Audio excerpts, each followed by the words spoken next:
किसी शहर को टारगेट किया था तो वो मालेगांव। किरीट सोमैया मालेगांव आया तो खुद से नहीं आया, सहारा इंटरनेशनल 5 स्टार होटल में वापस जाओ, मालेगांव तुम्हारे बाप का है। इन्होंने धरना आंदोलन शुरू किया, वो 3:30 बजे आया। तो ये मिली भगत जो चल रही है, लेकिन आप अमेरिका लगाओ, उससे जल्दी फोन पे कांटेक्ट हो जाए। शिवाजी पुतले के पास एक धरना दिया गया था, जिनको हंगामा करने के लिए बुलाया गया था उनको 25,000 रुपया पहले से दे दिया गया था। कहते ना हमारे पुराने लोग, अकेला चना भाड़ नहीं फोड़ता। ना दे करके, जुलूस निकाल करके, जलसा करके कोई छचन नहीं किया। अब कोई स्कूल वालों से पूछकर अपनी बीवी के पास जाएगा क्या? Welcome back to Marhaba kids mall, Islampura Malegaon. Designer में नया कलेक्शन ऐड हुआ है। मानव समाचार, मानवता के हक में। हाजी मोहम्मद यूसुफ, इलियास साहब, सूफी साहब, शफीक राना और हमारे तमाम भी जिम्मेदार और सरदार, हमारा ये शहर मालेगांव फिरका परस्तों की निगाहों में हमेशा खटकता रहा और इस शहर को आज फिरका परस्त ताकतों ने टारगेट करके रखा। SIT तो आ जाएगी, लेकिन आप देखोगे कि पूरे हिंदुस्तान में फिरका परस्तों ने अगर बम ब्लास्ट के लिए किसी शहर को टारगेट किया था तो वो मालेगांव। पहला बम ब्लास्ट 2006 को हुआ, दूसरा बम ब्लास्ट 2008 को हुआ, जबकि इस तरह की रेशा दवानियां पहले से जारी है। और अब सूरत हाल ये हो गई है कि केंद्र में भी फिरका परस्त सरकार है, महाराष्ट्र में भी फिरका परस्त सरकार है। और बेवकूफ है वो लोग जो बदले की भावना लेकर के नीतीश राणे को मालेगांव बुलाए, किरीट सोमैया को मालेगांव लाए। मालेगांव की आवाम इस बात को जानती है, नीतीश राणे आया तो वो खुद से नहीं आया था, उसको बाकायदा मीटिंग करके मालेगांव लाया गया। किरीट सोमैया मालेगांव आया तो खुद से नहीं आया, बंबई में सहारा इंटरनेशनल 5 स्टार होटल में उसके साथ 1 से ज़ायद मीटिंगें हुई। और मैंने पिछली इस्लामपुरे की इस्तेक़बालिया मीटिंग में ये बात कही थी कि अजीत दादा पवार के साथ जब मीटिंग हुई तो उसको फोटो के साथ हमने शामनामे में लगवाया था। इसी तरह किरीट सोमैया के साथ इनकी जो मीटिंग हुई है वो भी हम तस्वीरों के साथ अखबार में देंगे और मालेगांव की आवाम के सामने लाएंगे। मैं आपको बताना चाहता हूं, हमको घबराने की कोई ज़रूरत नहीं है। मालेगांव शहर में कोई बांग्लादेशी नहीं है, कोई रोहिंग्याई नहीं है। आज जितने जन्म दाखिले को लेकर के एतराज़ जताया गया है, ऐसे तमाम लोगों को नोटिस दी गई है, वो हमसे आकर के मिल रहे हैं और SIT टीम के अंदर उनके ताल्लुक से जो रहनुमाई हो सकती है वो रहनुमाई हम कर रहे हैं। किरीट सोमैया वापस जाओ, मालेगांव तुम्हारे बाप का है। और अगर मालेगांव कोई आता है तो तुम उसको आने से रोक सकते हो? नहीं रोक सकते। तुम लाए, तुम बुलाए, आज उनको वापस जाने का बोल रहे और उनको बता करके बोल रहे कि हम लोग ऐसा धरना आंदोलन करेंगे, तुम बुरा मत मानना। वो 11 बजे आने वाला था, इन्होंने धरना आंदोलन शुरू किया, वो 3:30 बजे आया। तो ये मिली भगत जो चल रही है मालेगांव की आवाम को बेवकूफ़ बनाने के लिए, मालेगांव के लोग बहुत बेदार हो गए हैं और दुनिया बहुत मुख्तसर है। आज तो यहाँ बैठे हुए आप दुनिया के जिस कोने में कांटेक्ट और राब्ता करना चाहो हो जाएगा। आप जितने फोन लगाते हो बंबई तो उसमें थोड़ा वक्त लगेगा, लेकिन आप अमेरिका लगाओ उससे जल्दी फोन पे कांटेक्ट हो जाएगा। दुनिया घर आंगन जैसी हो गई है। पहले ऐसा होता था कि साजिश की जाती थी और लोगों को पता नहीं चलता था। आज तो ऐसा है कि हमारी यहाँ मीटिंग हो रही है, सुनने वाले कहीं बैठ के सुन रहे होंगे ना, लाइव सुन रहे होंगे। आज दुनिया ऐसी नहीं रही कि आप कुछ छुपा लोगे। शिवाजी पुतले के पास एक मीटिंग, एक धरना दिया गया था और कुछ फिरका परस्त लोगों ने आकर के वहां पर हंगामा किया था। उस वक्त बात राज रह गई, आज बात राज नहीं है। जिनको हंगामा करने के लिए बुलाया गया था उनको 25,000 रुपया पहले से दे दिया गया था, बराबर है। तो कोई बात छुपती नहीं है। मुस्तकीम डिग्नेटी साहब ने शिवाजी पुतले पे धरना दिया था, वहां धरना दिया था और हंगामा मालेगांव वालों को दिखे हंगामा करने के लिए जिन लोगों को बुलाया गया था उनको 25,000 रुपया दिया गया था।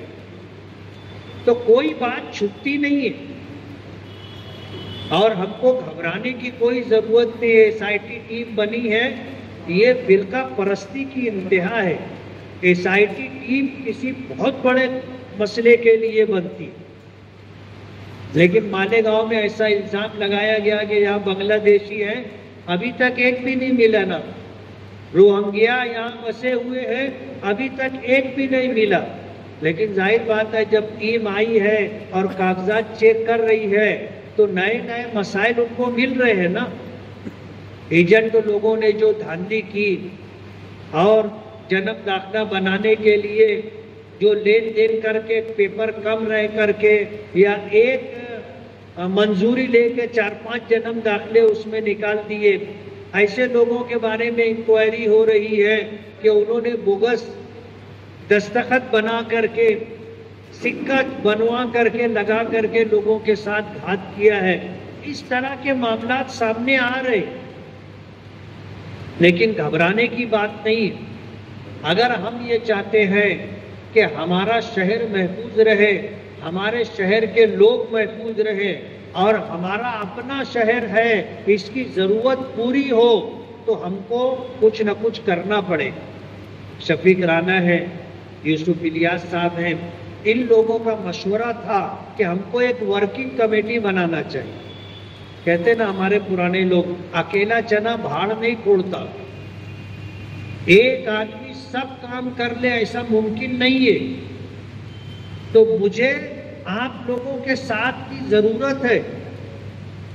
आप अगर अपने शहर के लिए कुछ करना चाहेंगे और आप साथ में खड़े रहेंगे तो इंशाअल्लाह हम शहर का बहुत कुछ काम कर सकते हैं। हमको जो निधि मिलती है 5 करोड़ रुपया, मालेगांव की जरूरत के पेशे नजर 5 करोड़ रुपया ऐसा है जैसे ऊंट के मुंह में जीरा। लेकिन हम अगर जद्दोजहद और कोशिश करें तो शहर के लिए बड़े से बड़ा फंड ला सकते हैं। जैसे पिछले टर्मों में हमने किया कि 500 करोड़ रुपये तक के हम फंड लाए, हम ला सकते हैं, लेकिन उसके लिए टीम वर्क की जरूरत है। टीम वर्क की जरूरत है और हम लोग मिलजुल करके अगर करना चाहें तो अलग अलग डिपार्टमेंट से फंड आ सकता है। और शहर में जो मुख्तलिफ डिपार्टमेंट हैं, अगर हम सुलझे हुए काम का जज्बा रखने वाले लोग जाएंगे तो हम बहुत सारा काम करवा सकते हैं।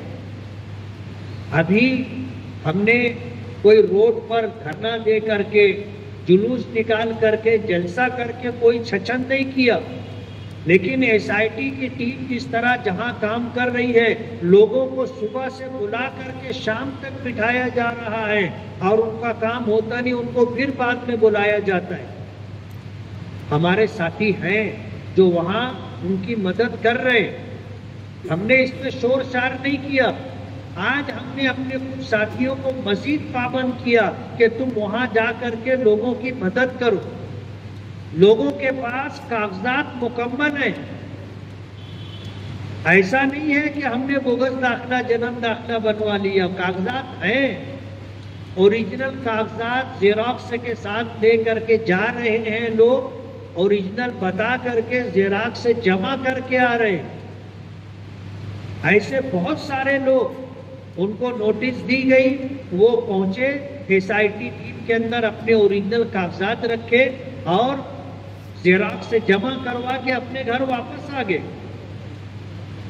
3-4 लोगों को गिरफ्तार किया गया है। और आपकी मालूमात के लिए बता दूं कि 6 लोगों के बारे में और भी वो इंक्वायरी कर रहे हैं। हो सकता है उनको गिरफ्तार किया जाए, लेकिन ये गिरफ्तारी कोई बांग्लादेशी होने की बुनियाद पर या रोहिंग्याई होने की बुनियाद पर नहीं होगी, कागजात के हेर फेर की बुनियाद पर होगी और वो क्लियर किया जा सकता है।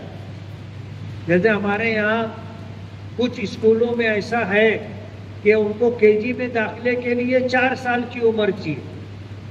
अब जाहिर बात है, दाखिले की टेम 4 साल की ही उम्र हो, कम भी ना हो, ज्यादा भी ना हो, तो ये तो बहुत मुश्किल का।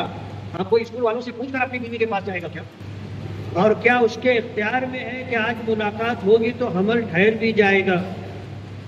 अजीब सूरत हाल है। लोग दाखिले के लिए जाते तो बोले अभी उम्र कम है, और 1 साल गुजरने के बाद जाते तो बोले उम्र ज्यादा है।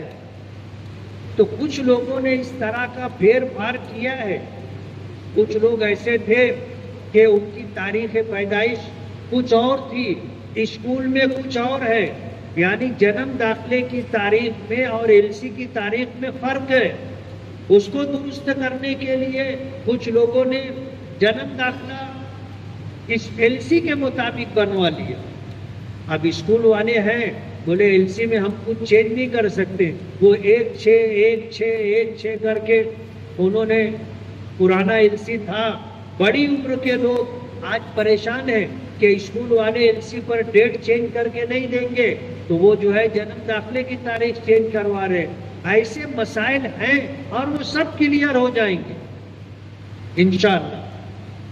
तो हम लोग इस वक्त यहाँ जो जमा हैं, कोई बहुत बड़ी मीटिंग या कोई बहुत बड़ा जलसा करना चाहते थे, ऐसा नहीं। हम चाहते थे कुछ मखसूस अहबाब जमा हो जाएं और हम लोग मशवरा करें कि अपनी वर्किंग कमेटी हमें बनाना है और वर्किंग कमेटी में मुख्तलिफ अफराद के जिम्मे कुछ काम देना है कि भाई तुमको फला डिपार्टमेंट का काम देखना है, तुमको फला डिपार्टमेंट का काम देखना है। ऐसे अल्हम्दुलिल्लाह हमारा काम चल रहा है, लेकिन हमारे पास अफराद कम है। हम अपने वर्किंग कमेटी में अफराद बढ़ाना चाहते हैं और उनके जरिए से हम शहर वालों का काम करना चाहते हैं। और अल्हम्दुलिल्लाह हमारे पास ऐसे मुखलिस अहबाब हैं जिन्होंने खुद से हमसे ये कहा कि यार हमको भी कुछ काम दो। जब ये तकाजा होने लगा और हम लोगों को मशवरा मिलने लगा कि हमको वर्किंग कमेटी बनाना चाहिए, अकेला आदमी सब काम कर लेगा ऐसा नहीं है, तो इंशाअल्लाह हम वर्किंग कमेटी बनाएंगे। और आपकी मालूमात के लिए बता दें कि मालेगांव शहर फिरका परस्तों की नज़र में है। आने वाले दिनों में हम पर और भी मुसीबतें आएंगी, हालात आएंगे, हमें उसका मर्दाना मुकाबला करना है। मालेगांव शहर को टारगेट किया गया है और मालेगांव में जो बदउनवानी भ्रष्टाचारी की गई है, इसकी पूरी खबर मरकजी सरकार को है। बगैर बिनशेती, बगैर लेआउट किए जो अपने घर में बैठकर, ऑफिस में बैठकर नक्शा बनाकर 12-25 का प्लाट बेचा गया है, मुसीबत आने वाली है।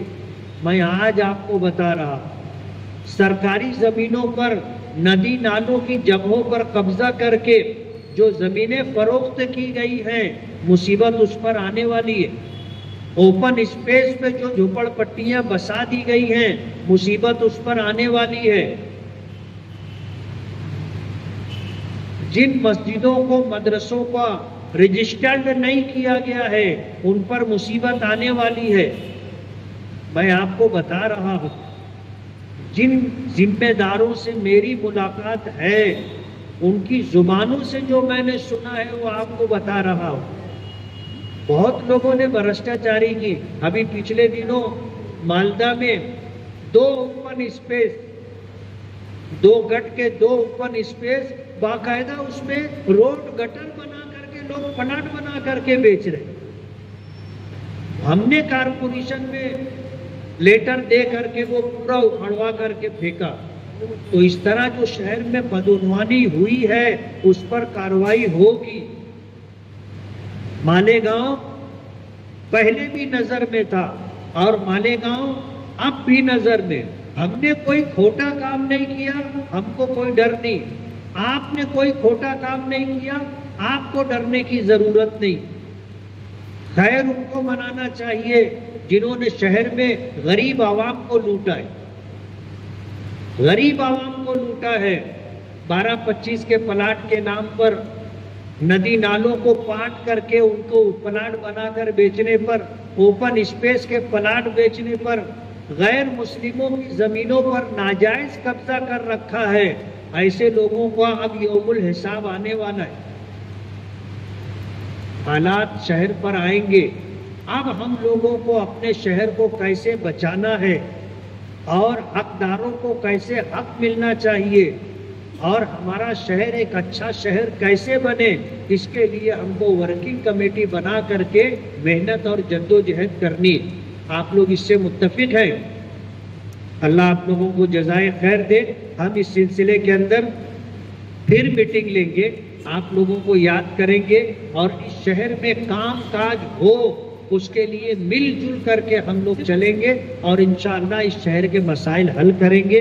बहुत बहुत शुक्रिया।